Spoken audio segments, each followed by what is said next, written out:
Welcome to the Collecting Keys Real Estate Investing Podcast with your host, Mike DeHaan and Dan Austin. From wins, losses, horror stories, and tactics for optimizing your business, Mike and Dan take a real, uncensored deep dive into the ins and outs of running a full-time real estate investment and wholesaling business.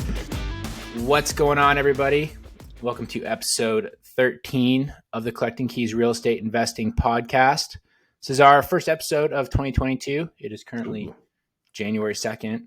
Have your New Year's resolutions, your personal ones anyway, already gone to shit, Dan? You've had a full 24 hours. I'm sure you took a cookie or something this morning. Well, yeah, I don't even do New Year's resolutions because I know what I suck at, what I'm going to do. But I mean, all of my resolutions to have spare time and free time is already gone. Yeah. I know. I've honestly never been a good resolutions or goals guy in general. It's funny.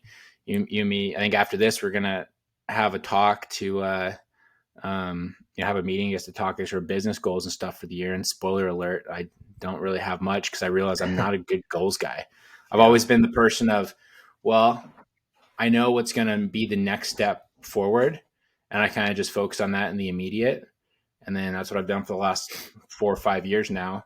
And lo and behold, if you just take an immediate step all the time and don't focus on 6 years down the track, you can actually move pretty fast, and it kind of gets further than you'd ever expect. Yeah, I'm like, I've always been kind of slightly the anti-New Year's resolution guy because I'm like, well, if you want to get in shape or something, just do it. Like I remember back when I used to go to a gym, the January was like the worst time, right? All the people come in, it's just busy and you're trying to do your workout and there's somebody else in their squat rack doing curls or whatever. Yeah, and then by February, it's all cleared back out, right? And so it's just like, if you really truly want to do something, just do it that day. Don't wait for a date because back to what you're saying about being consistent, if you're just consistent all the time, you're going to probably, exceed where you're going to go. You're going to surpass that. But I do like to set goals, but I have a challenge. Some people are like, well, just 10x your goal, the Grant Cardone idea, right? Mm-hmm. But I like to look at the data of like, what is realistic? Because if you're constantly 10xing and you're constantly missing your goals, sure, the idea being that you're still going further than you would have, but like, you got to be able to like celebrate your wins. And that's like a big thing of like, I don't really do very often. I don't like look back and say, oh, here's my 5 highlights from last year. I just see them as every day. But like, if you're always missing your goals because you're just setting something unrealistic, you're not celebrating, you're not having something tangible to go to. And, back to the data, like I like to look at the data and say, okay, here's what we did last year. And if we just incrementally changed it, or we spent more on marketing, or we did X, Y, or Z, then that should get us to here. Yeah, for sure. Well, I mean, I think like the whole 10X principle like that though is definitely more geared towards like, if you're new to whatever you're trying to do, like if you're new to real estate investing, for example, and you're like, I want to buy a rental property this year. And, you read Grant Cardone's book or somebody else is like, why don't you buy 10 rental properties next year? Right. You can do that. And like, honestly, that is not that different, once you get some momentum. But for us, if we have a goal of buying 50 rental properties this year and we want to 10x the goal to 500, that is extremely different. Yeah. Yeah. And you probably can, right? We could, but then I think at some level you're compromising on other things.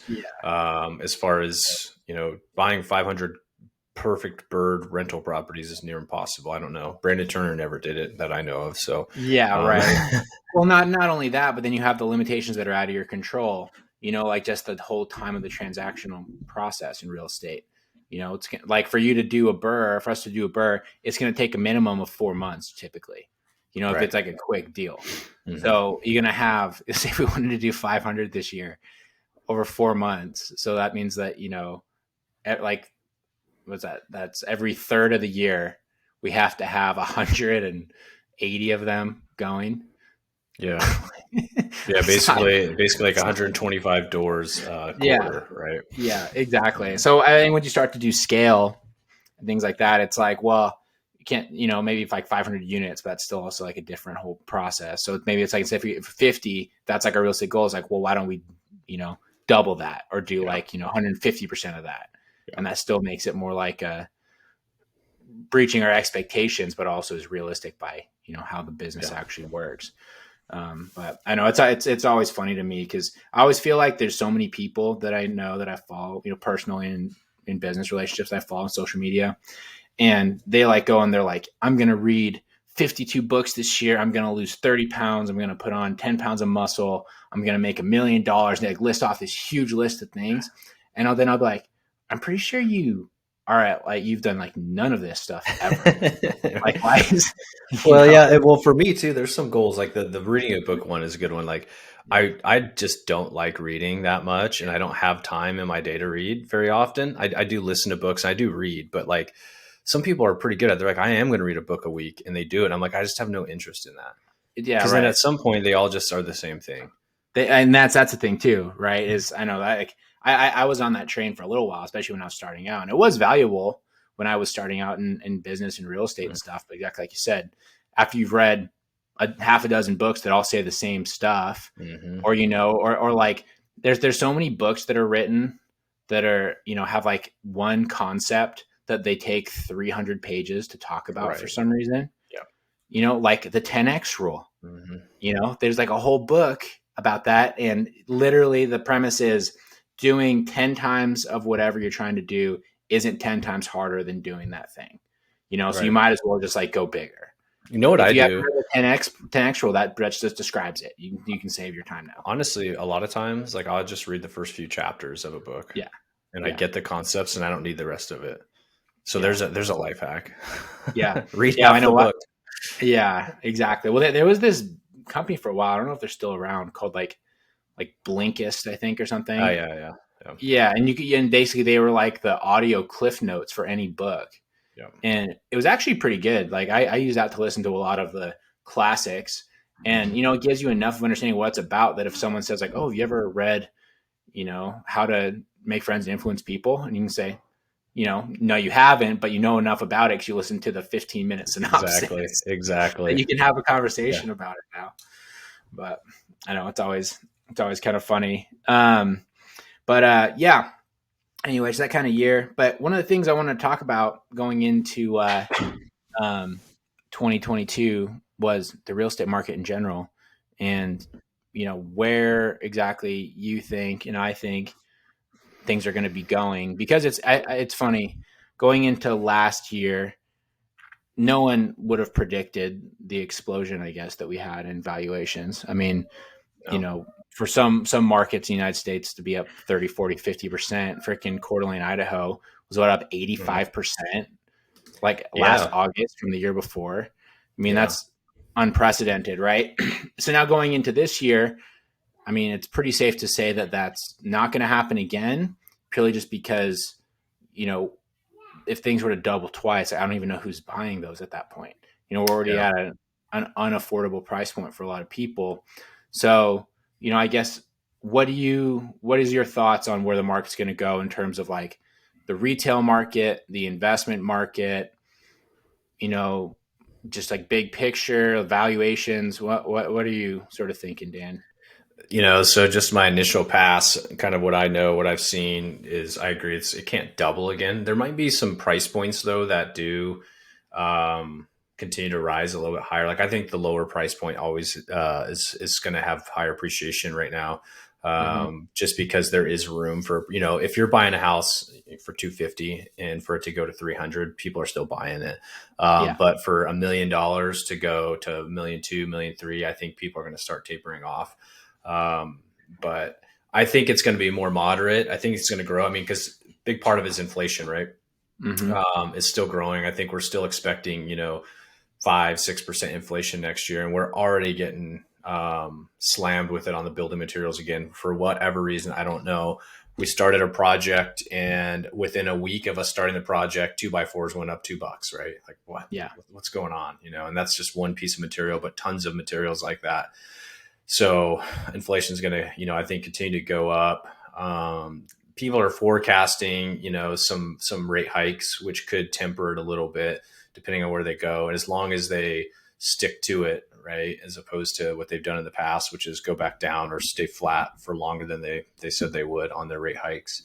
I don't know. I'm guessing most markets are going to still see, multi-single digit growth rate though, 5, 6, 7%. Yeah. Yeah. So, I mean, in my mind, I think one of the biggest things that people don't necessarily consider when they look at all this is the psychology of buyers and sellers, right? And there's going to be a lot of people now.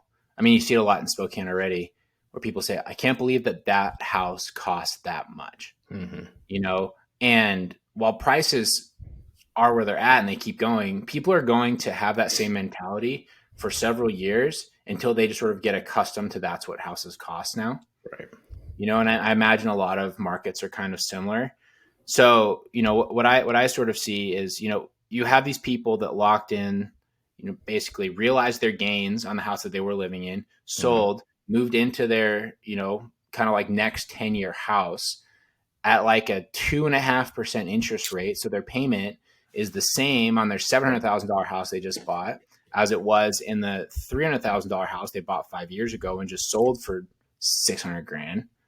Right. So they have the same payment in this nice, giant, brand new house, or, like their upgraded house. They're not going to move anywhere for a while. I mean, where are they going to go? I think that's the big thing that's changed is people no longer really have that room to move up. I mean, there are all these people out there that didn't sell last year or couldn't find something to move into or whatever. But that pool is going to be smaller, I think, than the people that did, just because of how frantic it was last year. Well, and if you think about it, if rates do go up, that's going to make the cost of housing more expensive in the near term, right? Because house prices don't adjust right away, right? So inflation goes up, there's a lag on the prices of what people are trying to sell their house for.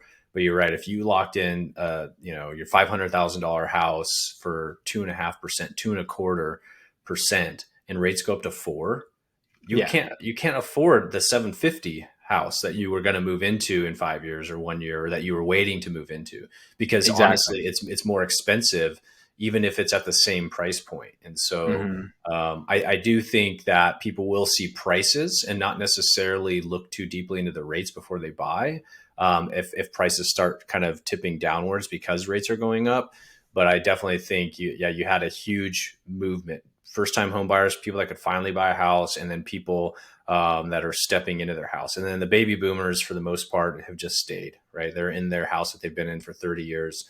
They're going to die in that house. That's kind of like a known fact of how baby boomers are aging in place and all that sort of stuff. So in one sense, there's definitely a supply constraint, but then the demand constraint, I think, is also because of interest rates going up and because not as many people are moving around, right? I don't know how that'll affect new construction. It's not something I pay too close attention to. And there is a lot of folks out there saying, we're still multi-million units underbuilt for the United States. But there's some great counter arguments of why that's bullshit, that we actually aren't underbuilt. And so that's something that I'm getting over my skis talking about, but it's an interesting conversation there too. Yeah, for sure. Well, I mean, I think it's just, you're going to see a lot of other people staying in place because, for them to move, they're going to have to be downgrading their house because their rates are so low. So if rates go up, prices might drop, but then, people aren't necessarily going to take a haircut on their house either. They're just going to stay there at their payment that they can afford. I think that's one of the big decisions in 2008 is that because of how strict they were with their lending practices this time around, and they're forcing people to typically have decent down payments to waive the prime mortgage insurance, all that sort of stuff. So people are pretty motivated to have equity in their properties. If people start to see the housing prices go down, I think with how affordable things were with the rates, and people are being able to afford their payments now, instead of like trying to downsize, people are going to stay put. So I think the demand is going to stay high for people that are, especially the first time home buyers and people that are looking to get out of the houses, kind of like lower level. But the people that are in like the $500,000 to $700,000 range, or like I would say middle upper class sort of range in most places, those people aren't going to go anywhere because they're not going to take a haircut on their house that they just paid a lot for, and they're not going to pay the same amount for a cheaper house or a similar house. And it's psychology. Everybody talks about rates, right? And they're like, well, I've got a 2.5% rate on this house. Why would I want to give that up for a 4%? Right. Or 5%, depending on how high they go. And I totally understand that, because now you're paying more in interest, but people in their mind too think, when they see that statement on their on their loan docs where it says how much you're paying in interest. Like that's a psychological thing for people as well. Oh, well, I'm saving so much on interest, right? But I think what all that says to me in what we're talking about is as an investor, is just stick to the lower price points, because your worst case exit, if say your house flipper, your worst case exit is trying to hold on to something, just renting it out. That lower price point will always rent out. There's still going to be great demand for rental properties. I think I don't see any reason why there's not going to be great demand, especially as you're talking about if there is some slowdown in the market or certain people aren't moving. There's still all this rental stock out there that needs people need a place to live that aren't going to buy a house anyways, regardless of what's going on. And so if you can stay to those lower price points, your flip exits are going to be much quicker. You're not going to be carrying, I don't want to be carrying a $600,000 flip into the end of next summer, right? That's just, I don't think a great idea. And you and I have looked at properties like that, even going into the wintertime this year. And we're kind of like, we could do it. We know the numbers work out, but is that somewhere we want to put our money right now? And instead we went and put it and deployed it into multiple, smaller, lower price point deals that are going to still net us, if not, the same, if not more.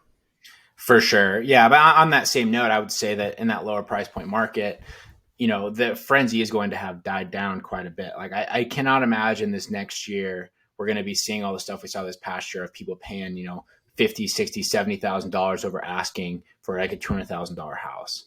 No, especially because like with how everything's so inflated, people are not going to be willing to go that much over for the kind of shit boxes that people were selling last year.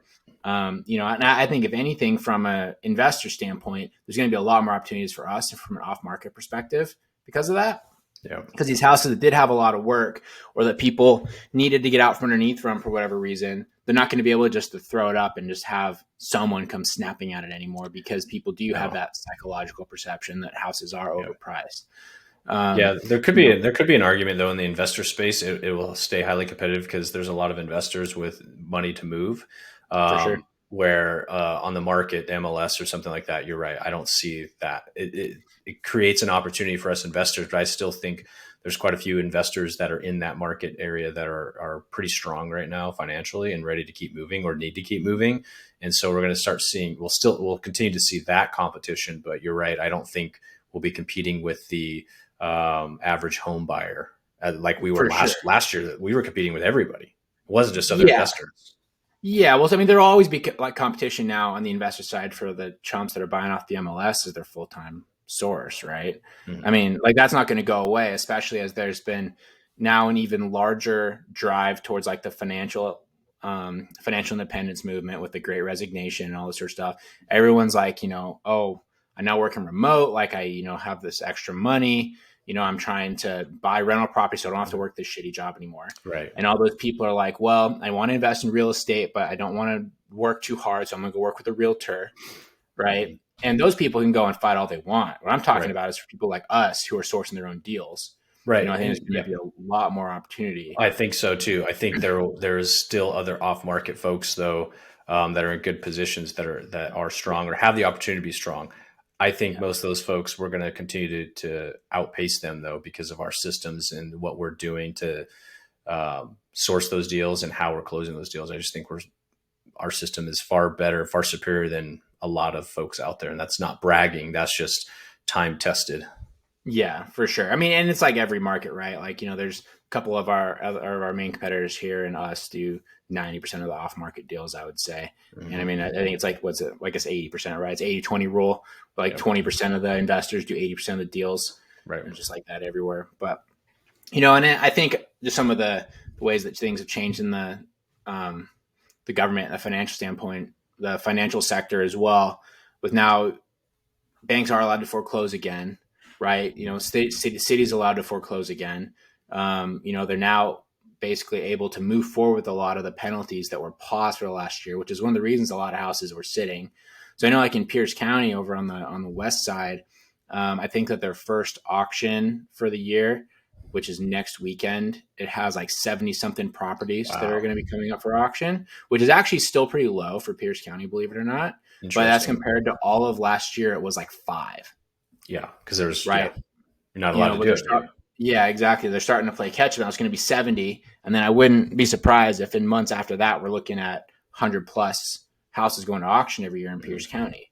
So now from like an investor standpoint, for an off-market marketing standpoint, it's like, well, if we start hitting those ones, right? Those pre-foreclosure lists, those people that are in trouble with the banks.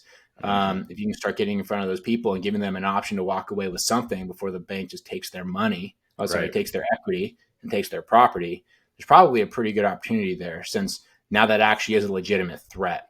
Whereas like last year, we talked to a lot of people that were in foreclosure and they were just like, well, they haven't kicked me out yet, so I'm just going to stay here. Yeah. There are a lot of people that are like, well, I think the government will just forgive all this. And I'm like, maybe, in some cases, maybe, but maybe not. I mean, they might, dude. I mean, they're forgiving all the student loans stuff that keeps coming up. Tell you what, if I was somebody that had a bunch of student loans and I'd spent the last 5 to 10 years being like a hardworking citizen, busting my ass to pay off my student loans, and then you have all your friends that have just been, I don't know, fucking around or not, like putting forward those extra payments, and then Uncle Sam just comes and forgives all them, and now you've just literally wasted hundreds of thousands of dollars paying down that student loan. I'd be so pissed. Right. Oh yeah. Yeah. Like, yeah. Seriously. God. Yeah. The whole student loan thing is just a racket, man. I feel bad for those that actually went and got really good jobs. Even if you're a lawyer or a doctor, you're crippled still. Like if you went and got debt on all that stuff, there's people in their 40s, 50s still paying that shit off. It's too bad. Yeah. It's the real scam of the American dream, is the whole education system. That's a talk for another time. But yeah, so with the real estate side of it though, the rental side is really interesting to me as well, especially if you look at a lot of markets and how the rental rates have climbed, because you're right that there's always going to be demand for it. But the one thing that I'm constantly thinking of, especially when I look at like other rental properties in town, and this isn't even thinking about the Airbnb side of it as well, which I imagine eventually cities are going to start to shut down Airbnbs. Because I was looking at the Airbnbs in Spokane the other day, and I was like, most of these are single family homes that could be long-term rentals or could be like owned by somebody, but instead they're owned by investors that are renting that on like a short-term basis. And there's no way that they're all rented all the time. No. But so there's that. But then like for the rental rate aspect, we're getting to a point here pretty quickly, especially for how crappy some of the houses are out there. People can't afford those rates.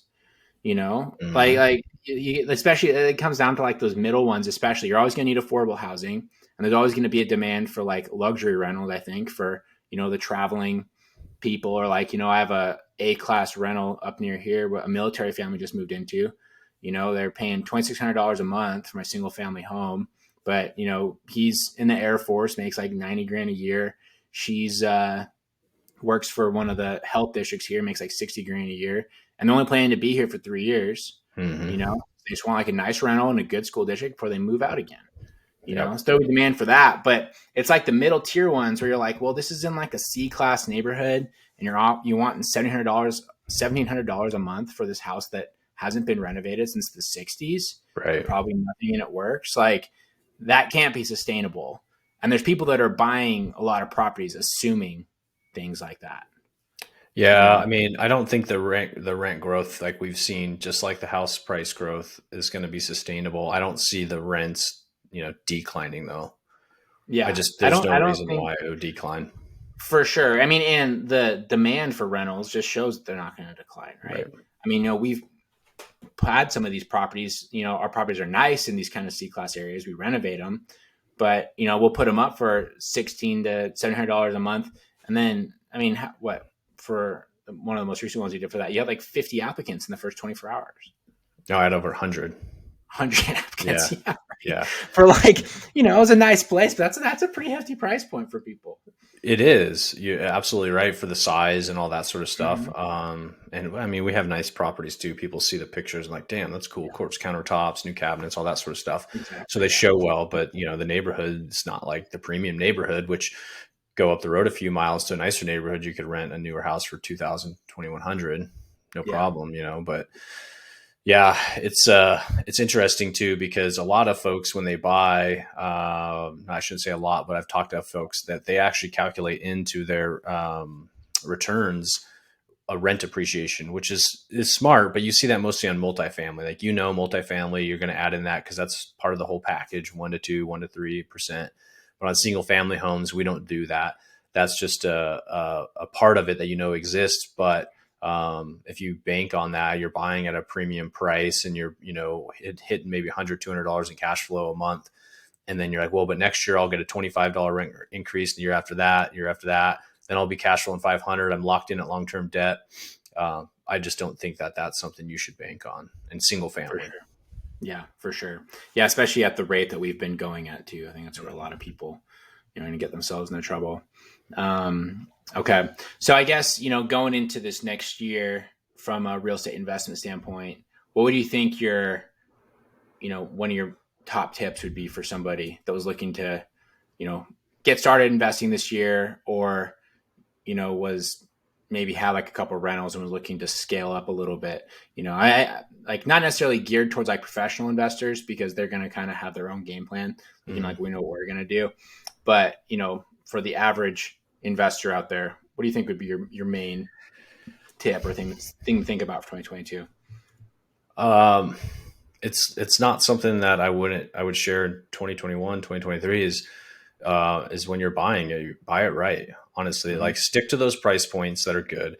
Don't stretch and go into a D neighborhood or even a C minus. I would be like C plus, B minus neighborhoods, and find that deal that works for you for the next 3 to 5 years. It doesn't have to be a home run where it's your 30-year legacy property, but stick to the fringes of the nicer neighborhoods. Don't venture off and to get it's a great deal, because I just think you're not going to be happy about it. You're not going to get the same upswings as you would have gotten in 2021 as you're going to get in 2022. Yeah, for sure. Yeah, I like that. Yeah, I think my perspective is, you're completely right, is making sure that there is a position there when you buy the property, and that you don't need for the market to increase further for it to make sense. Even though you are going to plan to hold it for a longer period of time, I would say make sure that it makes sense when you purchase it based on the market conditions, or whether you can make it make sense by doing a value add to it, right? If it's a deal that you're getting at a discount, and you're able to pull your money out of it and get infinite returns, you're able to add some additional square footage, you're able to do something creative with it to make it make sense. Like, focus on those deals and not on the turnkey ones that you're buying at scratch return or super low return. They're going to be better better, quote unquote, in the long term, but they're safe, right? I mean, honestly, this isn't really the time, I wouldn't say, to be buying like those safe turnkey sort of investments. You got to be getting your hands dirty, and you got to sort of know how to create that value a little bit whenever you can, whether that's through the purchase process and marketing for your own properties and securing your own deals, or that's through, doing a value add on the property itself. So, and yeah, it's an interesting thing, because, a lot of people don't necessarily want to do that, but I think that's what's going to make and break a lot of people. And I imagine over the next few years, when there is a correction, there's going to be a lot of people that are exposed for the fact that they overbought, because, they were expecting things to go some way and they didn't, or they tried to rely on something. Like, going back to Airbnb, we know so many people that are buying these properties above market value, because as an Airbnb, it'll cash flow XYZ. It's like, well, what's going to happen when all these cities are like, you know what, we have a really big issue with our residents being able to find homes. We're now going to cap Airbnbs in the city at 100. Right. Like, yeah. And you better hope like hell that you can get it. Cause like, I don't think they'll typically make them go away, but they'll suddenly start to add some hurdles. Oh, make them for sure. Difficult. Different taxes, all sorts of stuff they can do, different licensing that you have to have that kind of would preclude other folks. Yeah, I agree. I mean, real estate is about showing up every day, being consistent for the long term. And so if you are investing for the near term, then you're really not investing. You're speculating, and you're basically looking at the same market conditions, hoping that they stay in place while you're doing what you're doing. Flipping, you could get overexposed in a market where you're feeling like a little teeter-tottery. You get 6-7 flips going on all at the same time, and then boom, wipes you out. I mean, you hear that story quite often from 2007, 2008. And if you're buying rental properties for the long term, just buy them right, buy them in decent neighborhoods, find that value add. because if you're banking on this market staying the same way it is, you're going to get yourself in trouble. Yeah. Eventually. I'm not saying it's going to tank or go down or there's going to be these big problems. It's just, that's how you should be. You should be that way in 5 years from now, 10 years from now too. Exactly. Yeah. And even if things don't go down, but they stay the same, and your market, your return stays poor or mediocre, that's almost worse because now you're locked into this thing and you're not getting any return on your money. Right. And like, sure, your deal's doing okay, but in order to exit from it, you're basically going to be coming out at zero, or you're going to be potentially losing money if you're paying for it after you consider the transactional costs. Yeah. And it doesn't mean you can't do stuff. Like I feel confident. We've got quite a bit going on. I mean, we have probably well over 7 figures in hard money out right now, I would imagine. If I added it all up, and that's, hard money, high interest rates, all that sort of stuff. But I'm confident in everything that we have that hard money on right now, as we're renovating it, as we're refinancing, that there's still good deals. If we had to sell them, we'd be okay. If we kept them, we'd be okay, no matter what we're doing with them. So it doesn't mean you can't do a lot of deals. It just means you need to be patient and do the right deals. Yep, exactly. And I think patience is the biggest key for a lot of people, which can be hard sometimes when, especially even guys like us, just get started, or you hear that all the time. It's like, yeah, you do, but you got to get started smartly. Intelligently, and not just recklessly. So, right. But either way, the best way to do it is by finding your own deals. So you should go to our website, collectingkeyspodcast.com, and there you can download our 5-step process to start generating off-market leads. It's a great way to get started in the new year. In fact, when this comes out on Wednesday. If you go through and you use the direct mail house that we talk about in their open letter marketing, if you use our code Keys 5, you'll get 5% off. That's one of the mail houses we use. The other one is Ballpoint Marketing, which is a little bit different. But either way, if you go and you order some mail when this comes out, which will be, this will be coming out on January 5th. You could go order some mail and you could have it be sent out on January 10th. That's awesome. You could be getting leads by January 13th or 14th. Yep. So if you go through that process in our 5-step guide, you could literally be having people call you, a week after you hear this. Just as the time to be hitting it hard. I mean, we're hitting it hard. We've already got all of our mail ordered, all of our marketing set. We're hitting it hard. Yeah. Yeah. And that's not an exaggeration either. Like literally 7 to 8 days after you hear this, you can have people calling you if you go through that process. collectingkeyspodcast.com. Go check that out. And, follow us on socials. My name is Mike DeHaan at Mike_invest on Instagram. Dan Austin at InvestorManDan. You can also follow our podcast at Collecting Keys Podcast on Instagram. And we're working on some YouTube stuff. We're working on some different educational stuff for this year. We've got a lot of stuff coming up. So if you wouldn't mind going and subscribing, leaving us a review, shooting me a DM, letting me know what you think, what you like, what you don't like. Appreciate all feedback. And 2022 is going to be a good year. It's going to be an interesting year to sort of see what happens, but I'm excited for it. It's going to be a good year. I can feel it. Cool. Right on. Anything else from you, Dan? No, nothing else for me. Just cool. Stay warm out there. It's frigid cold here in Spokane. Yeah, right. Everyone, people down in like Texas or whatever. 80 degrees. They're like, what are you talking about? Yeah, right. But cool. All right, everybody. Thanks for listening. Talk to you next week. See y'all. Thanks for listening. Please leave us a review on iTunes or wherever you get your podcasts. And check us out at collectingkeyspodcast.com for tips and guides on starting your own real estate investment and wholesaling business.